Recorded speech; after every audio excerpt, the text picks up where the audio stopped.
Hello everyone and welcome to a new video. MC Mura here, and finally we are back at the grind. I want to thank everyone who wished me the best of luck for my wedding break. Thank you so much, and I really appreciate all of your guys' support and patience with me these past couple of weeks. I really appreciate it. A lot of stuff went down when I was gone. We got a new King of Fighters patch, we got a new Street Fighter 5 patch. I see that Mr. Luke got a little bit of nerfs. I'm not sure if I'm gonna be covering those because I have seen others already do so, so the jury is still out on these. But for now, I wanted to cover a question that I've gotten over on my Discord and I found to be really interesting. The question was by Dofli, and he was asking what are the advantages of playing mid-tier and low-tier characters. And while I do understand that his question is focused on the competitive aspect, I found it to be more interesting if we ask why would you want to play a mid-tier or a low-tier character in general. Because let's make something perfectly clear, right? I know it's logical, but we kind of have to lay it out still.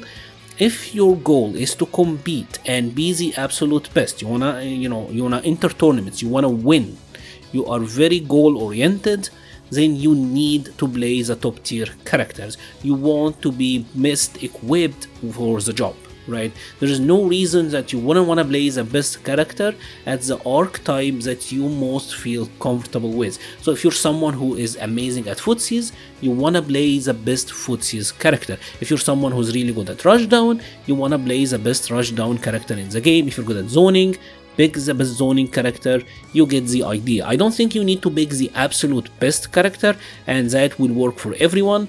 From my experience, you need to play the character that is the best at the archetype that you are good at, right? Or at least you're best at.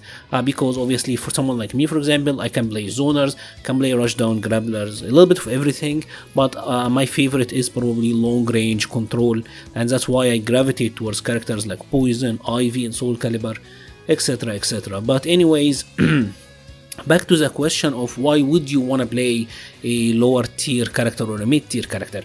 Now, when people say just pick a top tier if you want to win, that is assuming that everyone who's playing the games are just about winning, and that's not really the case. A lot of players just want to play to improve, right? If you want to play to get better at the game, honestly, the characters that you pick does not really matter. You can get better at the game playing Zangief, you can get better playing Fang, you can get better playing Luke, or you can get better playing Cammy. It doesn't really matter. Any character you can pick up and you will be able to improve with. Granted that you are enjoying yourself and you are trying to learn to the best of your abilities. Now, there is another thing that is very important, and that is a lot of players, they want to win on their own terms, and you better believe that this is a thing, right? And I see this the most with players who gravitate towards Shotos, for example. They wanna win with Shoto, they wanna win with the fireball uppercut, absolutely classic Street Fighter 2 gameplay. Some Sagat players are like that as well, they just wanna fireball and uppercut. That's totally fine, right? Maybe to them they can get salty sometimes, but at the end of the day, that is what makes them feel good. Others, they just like this character, and that is absolutely fine.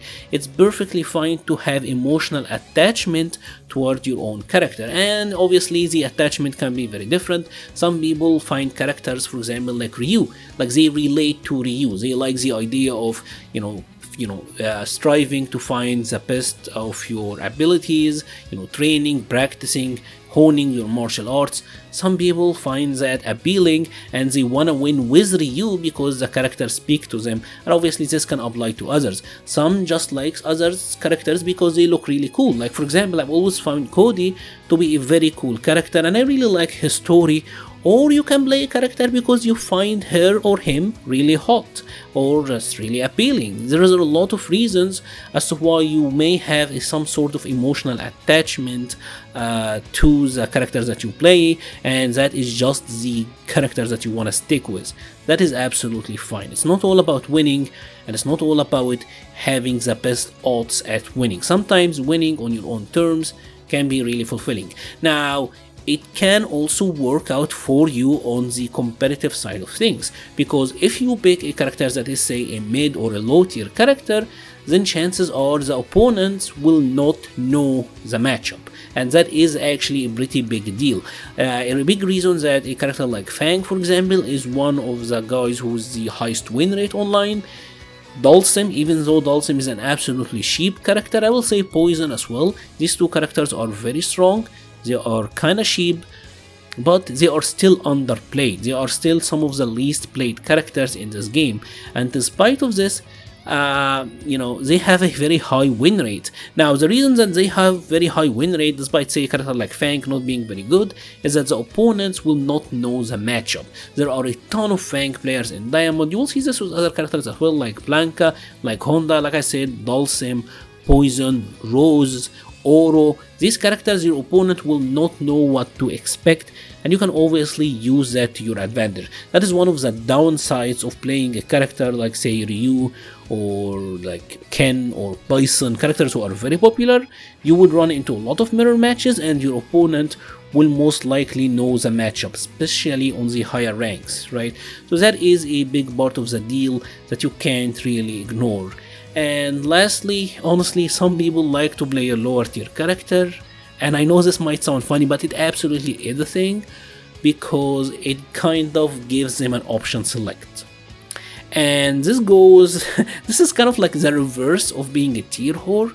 I guess some people call it being a low tier hero, where like you want to play a low tier character so that when you lose, you have the excuse of, your character is just better, or what, my character suck. I know that this is not like the most common of things, but come on guys, it absolutely is a thing. And I've seen it time and time again. I'm not even talking about downplaying, I'm talking about like if the character is openly known to be weak, a lot of players will gravitate towards these weaker characters simply because of, it makes you feel less bad when you lose. And that is pretty much it for today's video. If you have enjoyed this video, please leave a like or a comment. Now, one thing I actually forgot to say, and I just want to add it in because it just came to me. It wasn't really on the script. Sometimes the archetypes that you really like will just be bad. And say, for example, in Street Fighter V, you want to play Grappler, right? Your favorite characters are command grab characters, and at the moment they're not very strong. But these are the guys that you want to play, so what you're gonna do, right? Either you're gonna play an archetype that you're not comfortable with, or you're gonna stick with what you like and what you find fun, and that's why you would want to play a Grappler. It's something that you kind of have to keep in mind. Anyways, if you have enjoyed this video, please leave a like or a comment. Let me know your thoughts on the whole deal. Do you think it is good to just pick the best character and be more focused on winning, or do you pick what is fun for you? What do you think is really cool, or at least the play style that you really enjoy yourself with? There are a ton of different reasons for everyone, and I would love to hear your guys' thoughts on the comments below.